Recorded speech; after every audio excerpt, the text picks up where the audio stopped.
ବିଜୁ ବାବୁଙ୍କର ମୁଁ କହିବି ଗୋଟିଏ ଧାଡିରେ ଯେ ସଚ୍ଚା ଅନୁଗାମୀ ସେ ଥିଲେ। ଯୁଆଡେ ବିଜୁ ବାବୁ ଯାଉଥିଲେ ତାଙ୍କୁ ଧରିକିରି ଯାଉଥିଲେ ଏବଂ ବିଜୁ ବାବୁଙ୍କ ଡାକରାରେ ସେ ରାଜନୀତିରେ ଯୋଗ ଦେଇଥିଲେ। 2000 ମସିହାରେ ଯେତେବେଳେ ମୁଁ ରାଜନୀତିରେ ପାଦ ଥାପିଲି ମୋ ସହିତ ଦାମବାବୁ ଥିଲେ।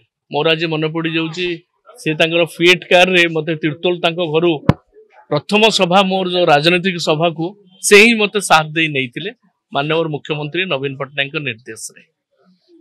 ଏବଂ आम सहित गोटे पारिवारिक संपर्क थिला कारण बिजू परिवार आम समझ बापा विधायक थे पाटकुरार से अंचल तेणु पिलाटी दिन मुझे देखी अति निर्भीक मनीष थे दक्षतार सहित जो दायित्व दिया होता से दायित्व को से निर्वाह कर जो विभाग स्वास्थ्य विभाग रही देखी समवाय विभाग में कम करुच्ची से समय देखी बिजू दामबाबू किभली भाव में नोटिंग दौले कार्यक्रम अत्यंत भितर को से जाऊे लोकों काम करते वियोग केवल पारादीप कुजंग नुहे सारा ओडिशा जड़े दक्ष नेता हरैला मु व्यक्तिगत भाव में जड़े मुरबी को हरैली।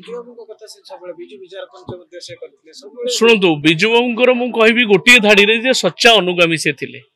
जुआडे बिजू बाबू जाउथिले तांको धरिकिरी जाउथिले एवं बिजू बाबूको डाकरारे से राजनीति रे जोग देइथिले। भल पाठ पढुथिले एवं से चाकरी बाकरी करी से दिगरे मध्य आगु जाई पातंते किंतु राजनीति रे जोग देइथिले एवं बिजू बाबूको से अत्यंत भल पाउथिले सम्मान पाउथिले।